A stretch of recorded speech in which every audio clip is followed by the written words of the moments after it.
Form भर दिए हैं, किताब ले लिए हैं, लेकिन सही डायरेक्शन नहीं है।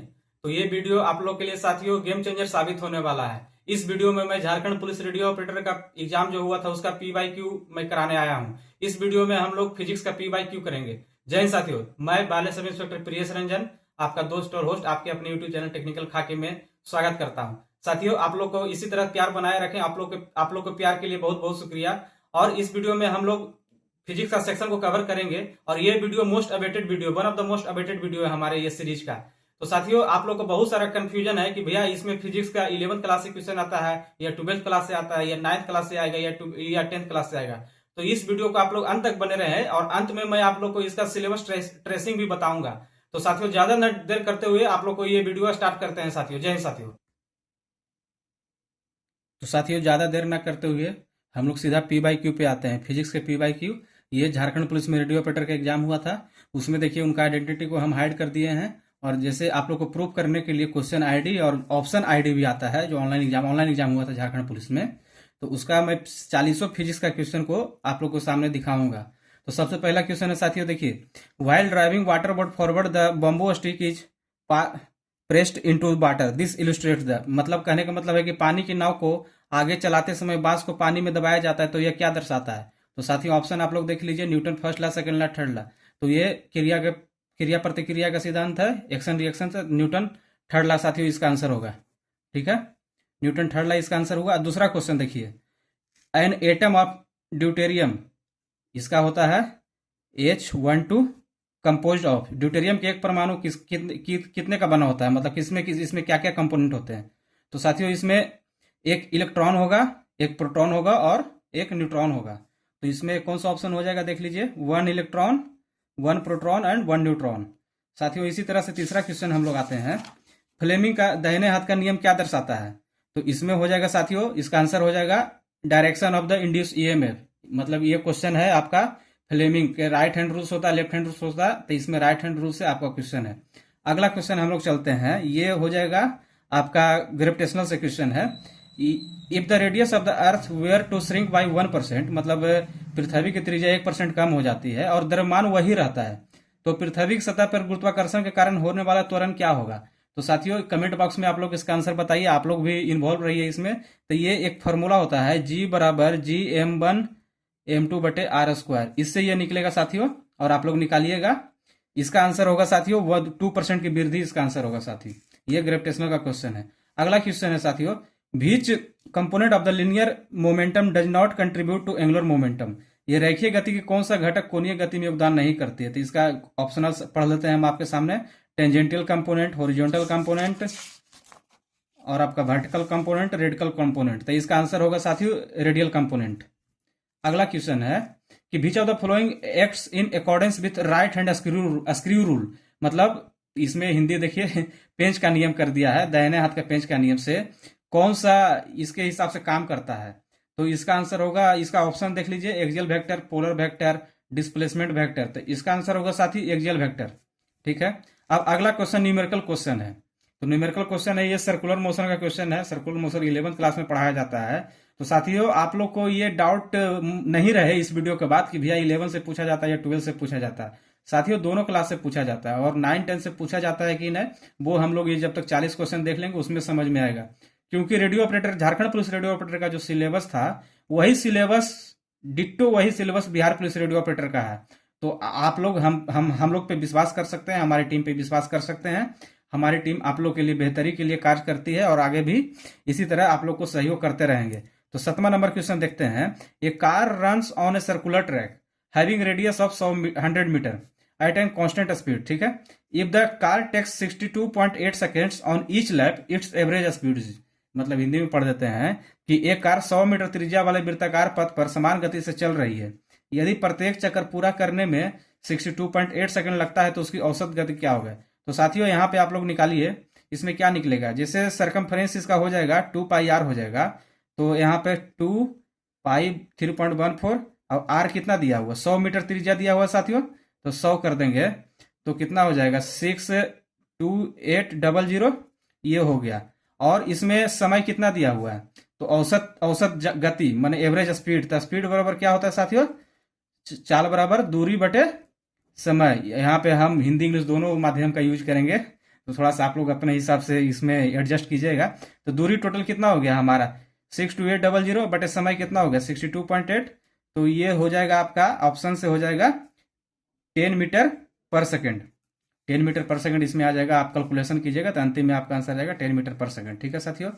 और अगला क्वेश्चन है साथियों, इस क्वेश्चन में 7 नंबर क्वेश्चन में एक करेक्शन है आपका। जैसे 3.14 इंटू 2 तो 6.28 हो जाएगा, इंटू 100 तो 628 हो जाएगा।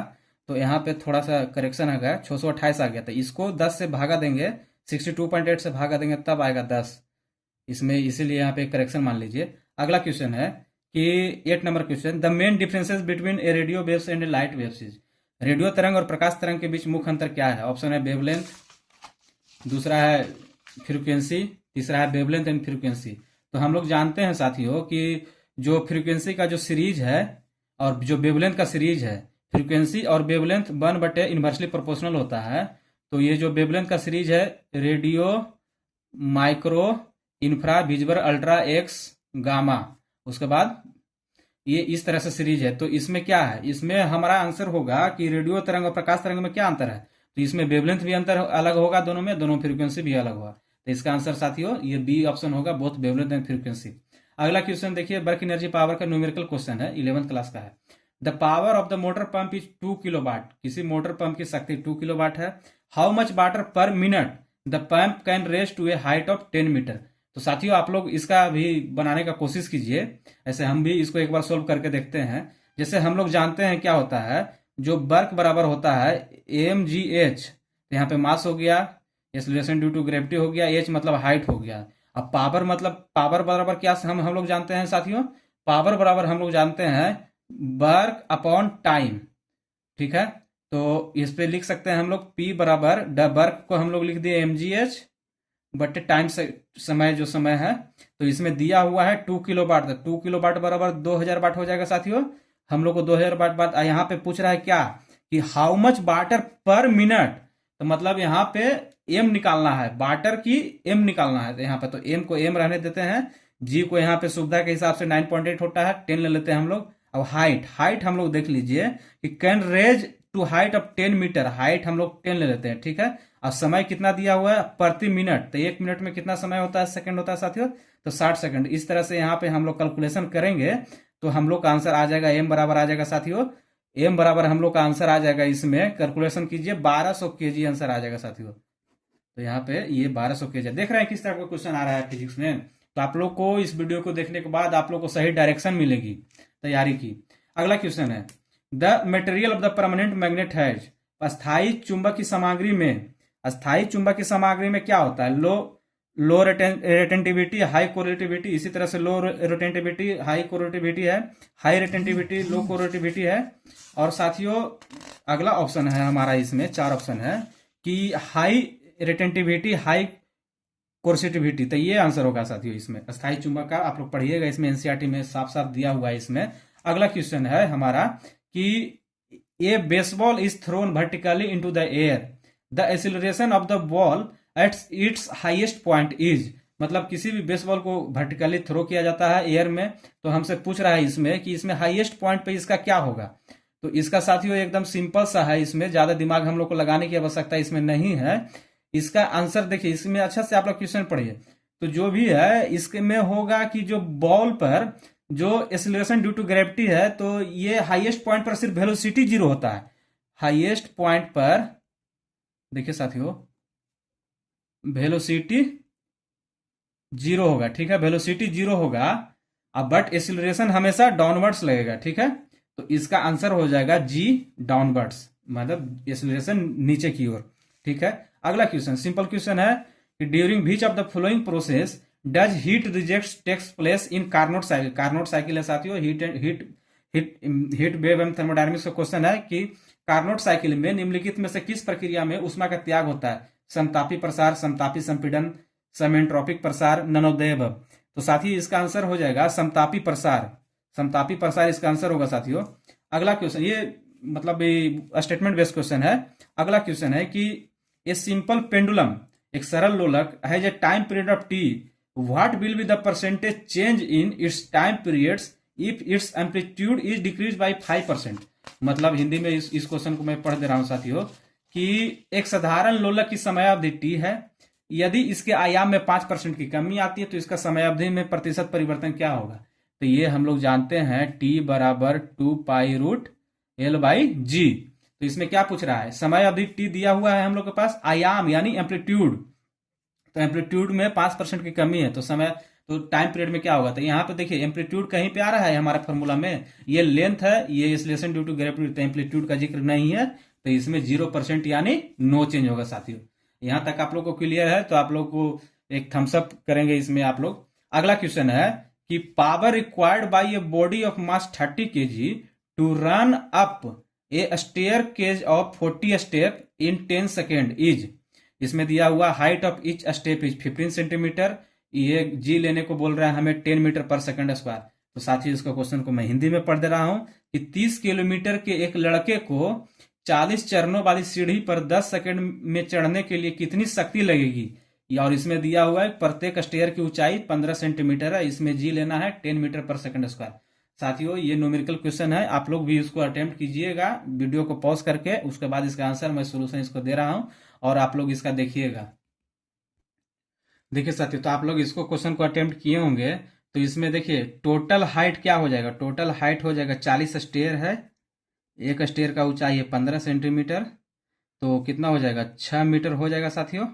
ठीक है, हम लोग जानते हैं कि वर्क बराबर mgh, तो m कितना हो गया 30 kg, g कितना हो गया, g 10 लेने बोला है एक्सीलरेशन ड्यू टू ग्रेविटी, और h कितना हो गया हम लोग का साथियों 6 हो गया, यानी 1800 जूल हो गया हम लोग का वर्क। और इसमें पूछ रहा है क्या शक्ति, पावर, पावर बराबर वर्क अपॉन टाइम होता है साथियों हम लोग का, तो वर्क हो गया 1800 बटे समय कितना दिया हुआ 10 सेकेंड बराबर 180 वाट।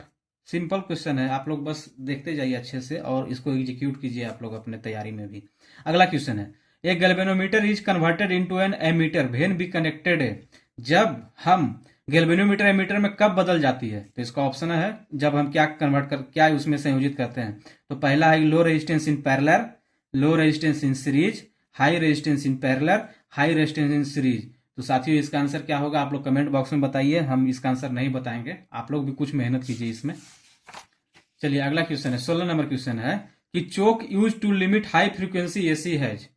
तो क्या है, उच्च आवृत्ति वाले एसी को सीमित करने के लिए उपयोग में लाए जाने वाले चोक में क्या होती है, क्या है, ए पैरामैग्नेटिक कोर, एयर कोर, ए डायमैग्नेटिक कोर, आयरन कोर। तो साथियों इसका आंसर हो जाएगा एयर कोर होगा इसका आंसर। ठीक है, अगला क्वेश्चन एकदम सिंपल क्वेश्चन है, ये सब लोग मतलब ये तो बस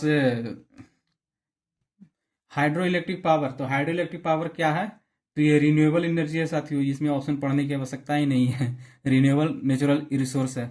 अगला क्वेश्चन है कि a person is holding a bucket by applying a force of 10 newton, यानी एफ मेरा दिया हुआ है 10 न्यूटन दिया हुआ है। He moves a horizontal distance of 5 metre, मतलब इसमें डी बराबर 5 मीटर दिया हुआ, हॉरिजॉन्टली दिया हुआ है 5 metre, and then climb up a vertical distance of 10 metre, vertical distance of 10 metre में क्लाइम करता है।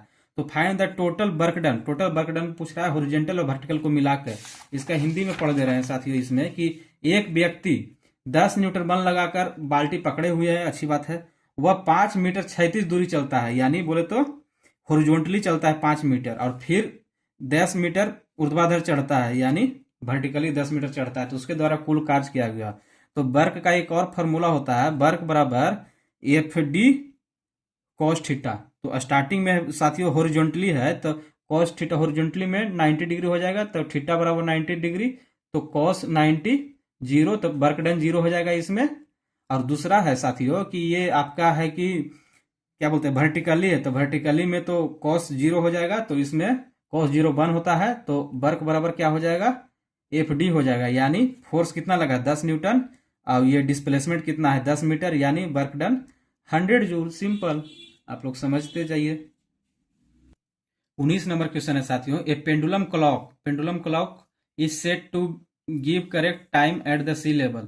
The clock is move to the hill station at an altitude h है above sea level in order to keep correct time on the hill station, which of the following adjustment is required. एक pendulum घड़ी समुद्र तल पर सही समय देती है, इसे समुद्र तल से एच ऊंचाई वाली पहाड़ी स्टेशन पर ले जाया जाता है। पहाड़ी स्टेशन पर सही समय बनाए रखने के लिए निम्नलिखित में से कौन सा संयोजन आवश्यक है? इसमें क्या संयोजन आवश्यक है? ऑप्शन पढ़ लेते हैं एक बार हम लोग साथियों। The mass of the pendulum has to be increase, mass pendulum के लोलक की द्रव्यमान बढ़ाना होगा, या लोलक की लंबाई कम करनी होगी, या लोलक की लंबाई में वृद्धि करनी होगी। तो हम लोग जानते हैं कि टी बराबर 2π√L/g। तो हम लोग हाई एल्टीट्यूड पे जाते हैं, तो यहाँ पे क्या होगा, हाई एल्टीट्यूड पे जाते हैं तो यहाँ पे जी का मान कम होगा। तो जी का मान कम होगा हमारा, तो इसमें टी को सेम रखने के लिए, इसमें जो टाइम पीरियड है इसको सेम रखने के लिए हमको एल के हिसाब से, इसको जी के हिसाब से एल को कम करना पड़ेगा साथी। इसमें जी के ही एक्सीलरेशन ड्यू टू ग्रेविटी के एक्सीलरेशन के हिसाब से लेंथ को कम करना पड़ेगा। यानी इसका आंसर क्या हो जाएगा, length of the pendulum has to be reduced, यानी ऑप्शन बी। ठीक है साथियों, अगला question. In photo electric effect the number of photon electrons emitted is proportional to, प्रकाश विद्युत प्रभाव में उत्सर्जित फोटो इलेक्ट्रॉन की संख्या किसके समानुपाती होती है? ऑप्शन देख लेते हैं हम लोग। Velocity of incidence beam, intensity of incidence beam, frequency of incidence beam, work function of photo cathode. तो इसका आंसर होगा साथियों इंटेंसिटी ऑफ, इसका आंसर हो जाएगा इंटेंसिटी ऑफ इंसिडेंस बीम, यानी आपतित किरण की तीव्रता। ठीक है, अगला क्वेश्चन 21 नंबर क्वेश्चन। हम लोग 20 नंबर क्वेश्चन कर चुके हैं, 50% क्वेश्चन हम लोग का हो चुका है। इस आधार पे आप लोग को हल्का हल्का समझ में आने लगा होगा कि किस टाइप के क्वेश्चन पूछे गए हैं पिछले एग्जामों में, या किस टाइप से क्वेश्चन हम लोग से पूछे जा सकते हैं। तो हमारी तैयारी का दिशा किस टाइप का, किस डायरेक्शन में हमारी होनी चाहिए। अगला question, through which mode of propagation the radio wave can be send from one place to another place. तो है कि रेडियो तरंग को एक स्थान से दूसरे स्थान पर भेजने के लिए किस प्रकार प्रसारण पद्धति का उपयोग किया जा सकता है? आप लोग पढ़े होंगे sky wave, ground wave, space wave. तो इसमें हो जाएगा ऑल ऑफ द अबव, सभी में। ठीक है, अगला क्वेश्चन है कि Young's modulus is defined at the ratio of, Young's मापांक को किस अनुपात में डिफाइन किया जाता है? तो यंग्स मॉडुलस ऑफ इलास्टिसिटी होता है longitudinal stress by longitudinal strength, यानी ऑप्शन नंबर 1, यानी दूसरा ऑप्शन पढ़ने की हमें जरूरत भी नहीं है साथियों। अगला क्वेश्चन 23 नंबर। अगला क्वेश्चन है for Gauss law point charge in close surface must be distributed. Gauss के नियम के अनुसार बंद सतह में बिंदु आवेश कैसे वितरित किए जाते हैं? Arbitrary, sequentially, rationally, in line. तो इसका आंसर होगा साथियों आर्बिटरी। अगला क्वेश्चन है कि the susceptibility of A paramagnetic material is, एक पैरामैग्नेटिक सामग्री में संवेदनशीलता क्या हो जाएगा? तो एक C/T होता है, तो टेम्परेचर के इन्वर्सली प्रोपोर्शनल हो जाएगी। इसका आंसर क्या है? ऑप्शन पढ़ लेते हैं हम। तापमान पर निर्भर नहीं करेंगे, निर्भर तो करती है साथियों, ये ऑप्शन कट गया मेरा। प्रत्यक्ष रूप से तापमान के साथ भिन्न होती है, varies directly as the temperature, varies inversely as the temperature. तो यहाँ पे साथियों इन्वर्सली हो गई, यानी व्युत्क्रमानुपाती होता है इसका। अगला question, in a discharge tube ionization of enclosed gas is produced due to collision between, एक निर्वात नली में सीमित गैस की आयनीकरण किसके बीच टकराव होने के कारण उत्पन्न होती है? तो साथियों इसका ऑप्शन हम लोग पढ़ेंगे, एटम मोलिक्यूल न्यूट्रल गैस के परमाणु के साथ, ऋणात्मक इलेक्ट्रॉनिक न्यूट्रॉन परमाणु अणुओं के साथ, फोटोन एंड एटॉमिक के साथ, positive ion and neutral atom के साथ। तो इसका साथियों आप लोग आंसर देखिए, कमेंट बॉक्स में इसका आंसर दीजिए। ये क्वेश्चन आप लोग के लिए छोड़े हैं और इसको आप लोग सोल्व कीजिए। आप लोग को पिछले 2 या 3 क्वेश्चन दे चुके थे, ये चौथा या तीसरा क्वेश्चन है शायद ये। आप लोग भी ये इन्वॉल्व रहिए, इसमें जवाब दीजिए। ठीक है, इन एन इंटरेस्टिंग सेमीकंडक्टर, एक आंतरिक अर्धचालक में, हाँ आंतरिक अर्धचालक में क्या हो जाएगा? ये सेमीकंडक्टर का क्वेश्चन है, पढ़ लेते हैं question. Option, both holes and electrons carry current and their number is the same. ठीक है, पहला ऑप्शन है only electron are responsible for the flow of current. दूसरा ऑप्शन है only holes are responsible for the flow of current. अब अगला है none of the above. तो इसका आंसर होगा साथियों, छिद्र और इलेक्ट्रॉन दोनों धारा का वहन करते हैं और उसकी संख्या समान होती है, यानी both electrons and holes carry current and their number is the same. अगला क्वेश्चन 27 नंबर क्वेश्चन है साथियों, अगर Stokes law applicable if body has, तो ये तो सिंपल क्वेश्चन है, अगर वस्तु का आकार क्या चीज में हो, स्फेरिकल शेप में हो, तब स्टोक्स लॉ एप्लीकेबल होता है।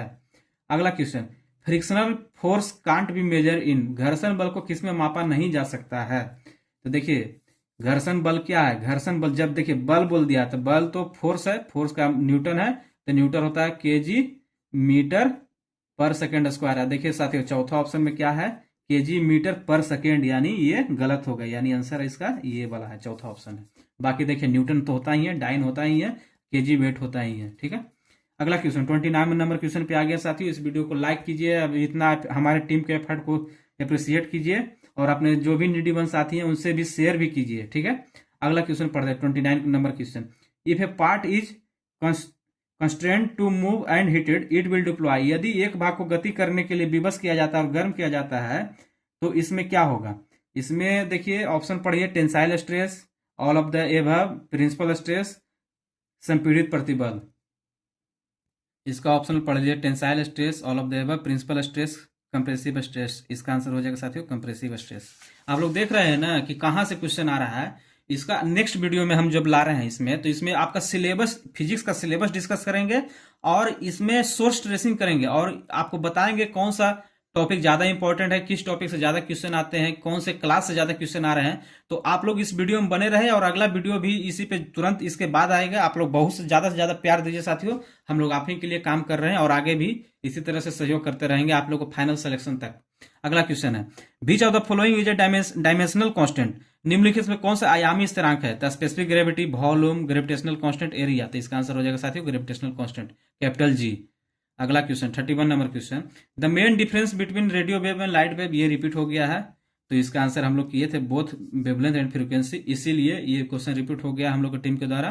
तो 40 क्वेश्चन जगह 41 क्वेश्चन हो गया, यहीं पे एक थोड़ा सा गलती हुआ है, इसको आप लोग इग्नोर कर सकते हैं। The process of transfer of form of kinetic energy by why the particle vibration is called. कण कंपन द्वारा गतिज ऊर्जा के रूप में स्थानांतरण की प्रक्रिया क्या कहलाती है।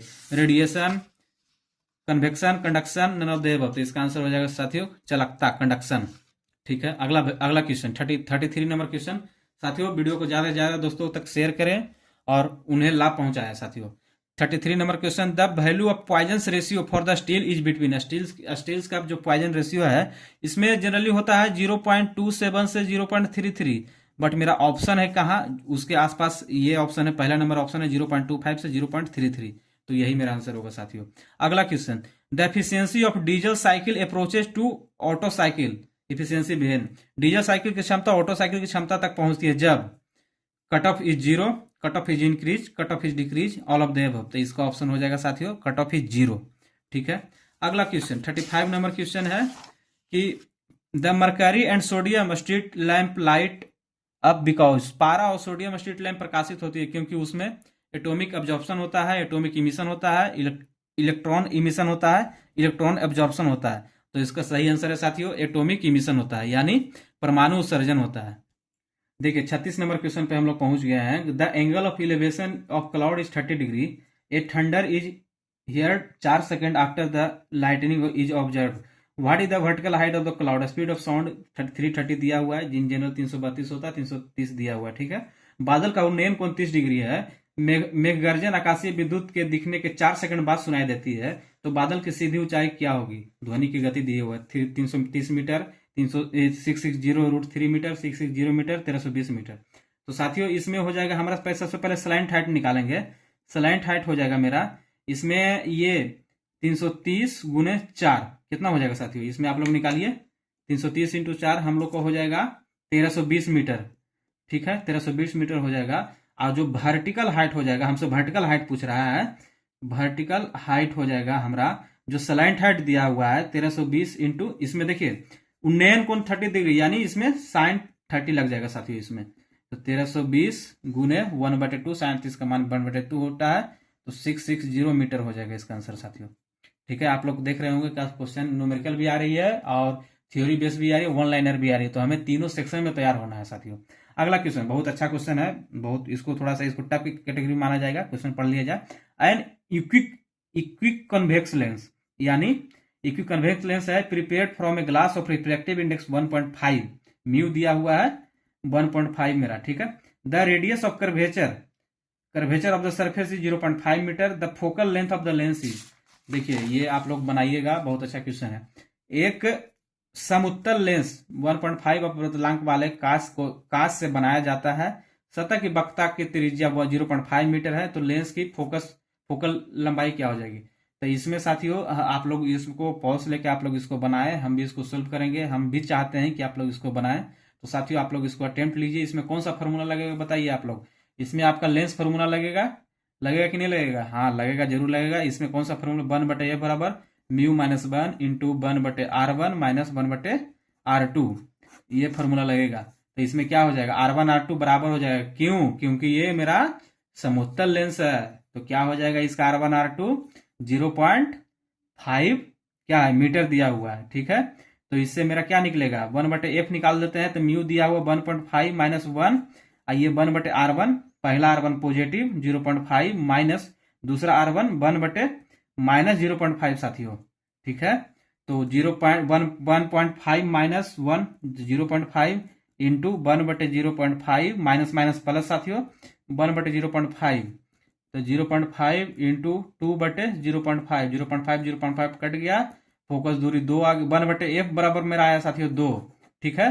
तो मेरा क्या आ जाएगा, इसके बाद हमको निकालना है f निकालना है, तो f बराबर क्या हो जाएगा 1/2 मीटर यानी 0.5 मीटर। समझ गए साथियों आप लोग, इसका आंसर हो जाएगा 0.5 मीटर, ठीक है। अगला क्वेश्चन है, an empty vessel is filled with water, it's frequency, एक खाली बर्तन को पानी से भरा जाता है तो उसकी आवृत्ति क्या हो जाएगा, ऑल ऑफ द एबव पहला है, दूसरा है बढ़ जाती है, तीसरा है समान रहती है, चौथा है घट जाती है। साथियों आप लोग कमेंट कीजिए इसका आंसर, हम इसको कमेंट बॉक्स में इसका आंसर देंगे। आप लोग जो भी सही कमेंट दीजिएगा उसको अगले वीडियो में उनका नाम लिया जाएगा। और हमारा जो चैनल है वो आप लोग भी मिलकर ग्रो कीजिए, ये आप ही लोग का चैनल है और आप ही लोग के प्यार से ही बना है और आप ही लोग के लिए ही काम करेगा, ठीक है। अगला क्वेश्चन 39 नंबर क्वेश्चन, हम लोग इस वीडियो के अंत पोर्शन में आ चुके हैं। देखिए क्वेश्चन क्या है, product of resistance of 1 metre and capacitance of 1 farad is equal to, एक ओम प्रतिरोध और 1 फैराड समाई का क्या है गुणनफल किसके बराबर होता है। तो क्या हो जाता है साथियों, इसमें एकदम सिंपल सा है, आरसी टाइम कांस्टेंट, एक टर्म सुने होंगे आप लोग, आरसी टाइम कांस्टेंट, आप मेरा वर्ड पे जाइए, मेरा राइटिंग पे मत जाइए, आरसी टाइम कांस्टेंट क्या हो जाएगा आर सी, तो आर कितना दिया हो 1 ओम, सी 1 फैराड यानी 1, यानी इसका क्या हो जाएगा टाइम कांस्टेंट मतलब 1 मिनट साथियों। अगला क्वेश्चन आप लोग देख रहे हैं कैसा क्वेश्चन पूछा जा रहा है, ये आप लोग को हम लोग इसके थ्रू आप लोग को ये दे रहे, देखिए 1 मिनट नहीं होगा साथियों, यहाँ पे समय का यूनिट होता है सेकेंड, तो इसका आंसर होगा साथियों 1 सेकेंड, माई मिस्टेकन, ठीक है। अब ये 40 नंबर क्वेश्चन है, ये steady current is flowing in a conductor of non uniform cross section, the charge passing through any cross section per unit time is, एक असमान अप्रत्यस्त काट के कंडक्टर में एक निरंतर करंट का प्रवाह होता है, तो प्रति इकाई समय में किसी क्रॉस सेक्शन से प्रवाहित होने वाले विद्युत धारा क्या है। तो इसका आंसर, इसका ऑप्शन पढ़िए आप लोग, इसका ऑप्शन पढ़िए कि inversely proportional to the area of cross section, proportional to the square of the area of cross section, directly proportional to the area of cross section, independent of the area of cross section। तो इसका answer होगा साथियों independent of the area of cross section. क्यों? क्योंकि जो study current में charge पर unit time यानी हर क्रॉस सेक्शन से सेम होता है, इसमें हर क्रॉस सेक्शन से सेम होता है करंट कंजर्वेशन रूल के तहत, तो इसीलिए एरिया से ये इंडिपेंडेंट होता है। Last question, if earth were to shrink suddenly what would happen to the length of the day, यदि पृथ्वी अचानक सिकुड़ जाए तो दिन की लंबाई क्या होगी। साथियों ये अंतिम क्वेश्चन है, आप लोग इसका आंसर जरूर दीजिए। आप लोग से टोटल 4 से 5 क्वेश्चन हम पूछे हैं और आप लोग उस सभी का जवाब दीजिएगा, जिनका जवाब सही रहेगा उसमें थंबनेल दे दिया जाएगा। और साथियों इसी तरह से आप लोग हमारे इस चैनल को सब्सक्राइब कीजिए, दोस्तों से शेयर कीजिए, और हाँ आप लोग कहीं जाइए मत, इसका जो नेक्स्ट वीडियो है, इसका जो फिजिक्स जो हम लोग आप लोग को बता दिए हैं, इसका फिजिक्स का हम लोग सोर्स ट्रेसिंग करेंगे, प्रत्येक क्वेश्चन का हम बताएंगे कि ये क्वेश्चन 11 क्लास के एनसीईआरटी से आया है या 12th क्लास के एनसीईआरटी से आया है, कौन सा चैप्टर से आया ये भी आप लोग को बताएंगे साथियों। तो यहाँ पे आप लोग का ये भ्रम टूट गया, बहुत सारे दोस्तों का कमेंट था कि ये 9th क्लास का एनसीईआरटी से आता है, 9th क्लास का पढ़ लेंगे तो हो जाएगा, 10th क्लास का पढ़ लेंगे तो हो जाएगा, तो ऐसा नहीं है साथियों। इसमें फिजिक्स में 11 12 से आया है और हम लोग के सिलेबस में तो वही दिया हुआ है ना, 12th क्लास के साइंस से आएगा, तो हम लोग क्यों मतलब इधर उधर की बातों में रहे, हम लोग बस तैयारी करते रहे अच्छे से, और जल्द ही आप लोग से नेक्स्ट वीडियो में सिलेबस और बुक भी उसमें बता देंगे और सोर्स ट्रेसिंग करके आप लोग को लाइव दिखाएंगे साथियों। तब तक के लिए जय हिंद साथियों।